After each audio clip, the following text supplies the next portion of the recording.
All right. What's up, dudes? Week 2 is in the books, and here is your lovely Commissioner Special K to give you the rundown. So, it was a good week. A lot of great NFL games. Hope you guys had time to watch. And I think this coming week's also going to have some pretty good games, both in the fantasy department and in the real life department. But before we look ahead, let's take a look back. Dr. Feelgood, the man, the myth, the legend, taking the Los Angeles streets by storm since Motley Crue. You pulled it out. You got over the hill this week. And you took me to the 5-point loss. I had the third highest score of the week for those keeping track, and he just happened to have the second highest score of the week. So that's the way this game goes. It's part of the reason why I love it so much. It's because you never know. So much of it is just who you're playing and who their team members are individually playing on the week. It's matchups. It's so much goes into it, and I was outmatched by one because I couldn't predict an injury. Nevertheless, good job. Next up, Donald Trump and Balzac. So, funny story about Donald Trump. He boasts about his glorious victory over Spencer Strasmore, Mr.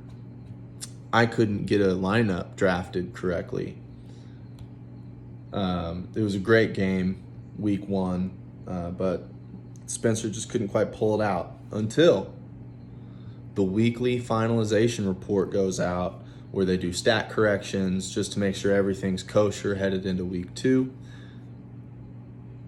5 points get adjusted in that game, and Donald Trump takes the loss. The truth came out, the stats were shown, Donald Trump was a loser. So good on Spencer Strasmore for double dipping to the old put him to sleep method. Good job. But yeah, Donald Trump lost. So this was a battle of 2-0-1 teams. Balzac came out stronger than he did week 1, scored 129 points. But Donald Trump got that 151 on him, so not quite enough.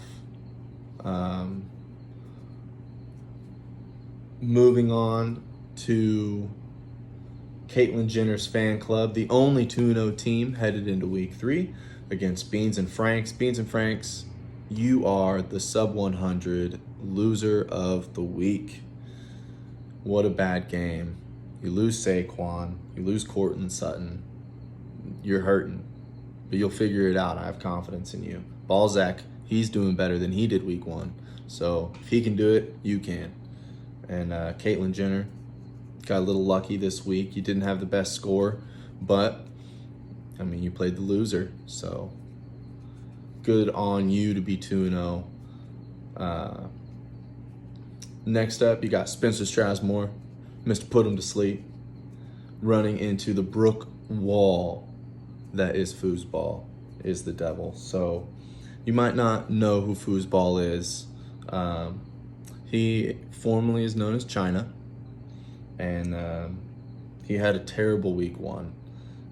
Very low efficiency rating, lost, and he needed to change the mojo, the vibe around his team. Whispers of racism were getting into the media, and it wasn't good for him. So they go ahead and drop the racist, supposedly, name, and unlike those before them, actually came up with a name for their team relatively quickly, going back with their former championship name, Foosball is the devil, and proceeds to drop a 198, 98% efficiency, good for the best of both of those for the week. Man, He responded, did he not? Making a statement. I liked that. And Spencer Strasmore, that's hard. Hard to go up against something like that. Yeah. You can ask Beers about that. Beers knows all about hitting that best score of the week card. Speaking of which, he pulls out the narrowest of victories against the blue team. This was an interesting game from my perspective, watching it to see who would win or lose. But Bad News Beers barely eking out the win. Pay attention to the stat corrections. Show up on Thursday to make sure that those scores stay legitimate and that you don't end up losing. That's real close, less than a point difference. So just keep an eye on that. But so far, so good. Good on you, Beers, getting the W. And then Woke Bison, Mr. owning 138 total points possible across his roster with the best lineup. Running into the absolute buzzsaw that was OK Google, who had a points possible of 172. You had a 74% efficiency rating and beat him by 10 points with his 85% efficiency rating. That was the lowest of the best possible scores. Potential points, as they call them. So, Bison, work on it. You've sent me a couple trade requests. I've seen them. You just got to work on them a little bit more. I'm willing. You just got to find that right mix.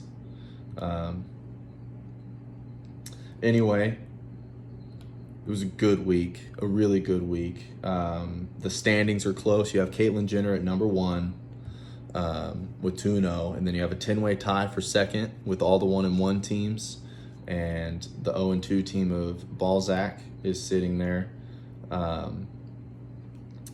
And let's see, what else was I going to say? Oh, division-wise, the 0-2 team is alone for 4th place in Bidenville, and the 2-0 team is sitting atop the rankings at number 1 of Trumptown, and then you have a 4-way tie in Libertarian Shanty. Those are the notable names in the divisions. If you aren't one of those names, you don't have to worry about it. Waiver wire order is 0-2 Balzac at number 1, 2-0 Caitlyn Jenner at number 12, and then after that it is Woke Bison at number 2, followed by Trump, Google, Beers, Blue Team, Strasmore, Foosball, Special K, Beans, Feelgood, and then ending with Jenner. So that's your waiver wire order. Get your waivers in. That drops 5 a.m. Wednesday morning. Week 3 head-to-head. You have Battle of the Commissioners, Week 3, Donald Trump versus Special K. Yeah, bragging rights, man. I'm excited about this game. I think I'm going to pull out the victory, which will put me in a, at minimum, tie for second. At best, tie for first. Then you have Blue Team and Woke Bison. Blue Team is expected to destroy Woke Bison right now. So, Woke Bison, hit that waiver wire. Make some trades. Even if you pick up people on the waiver wire that you think you can sell for trades, it doesn't matter. Make it happen. I know you can. Yeah, Blue Team expected to coast this week. And then you have Google and Beers. Beers is expected to get a 25-point victory in that one. I think that's more of a toss-up in my personal opinion.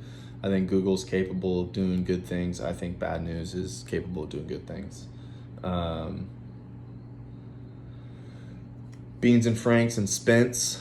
Beans and Franks, you have to replace both Saquon Barkley and Cortland Sutton off of your roster, which is always unfortunate. So waiver wire, trades, you can do it. And Spence, I mean, you had a good outing this week. You should be all right next week. Then you have probably the game of the week, Foosball, after his 198-point record-setting weekend, going up against 2-0 Caitlyn Jenner. The only undefeated versus the best 1 week score in the young season. So who wins out? Foosball disappoint, or does he come to play and post another top 3 score? And then to finish it out, you have 0-2 Balzac going against Dr. Feelgood. Dr. Feelgood's expected to coast in this. But I don't know, Balzac, he improved from week 1 to week 2. Let's see if he can continue that improvement, maybe get better scores out of some of his players. He lost Thomas, so he kind of lost some good stuff there at the beginning, but I think he'll be all right. So it's going to be good. It's going to be a lot of fun. Week 3 looks to be super exciting. So get your waivers in, get your lineups up. Let's talk some trash. Do the trash talk videos. Do the league chat. I don't care. Let's be active. Let's build a community here, and let's make the most out of fantasy football. Peace out. See you week 3.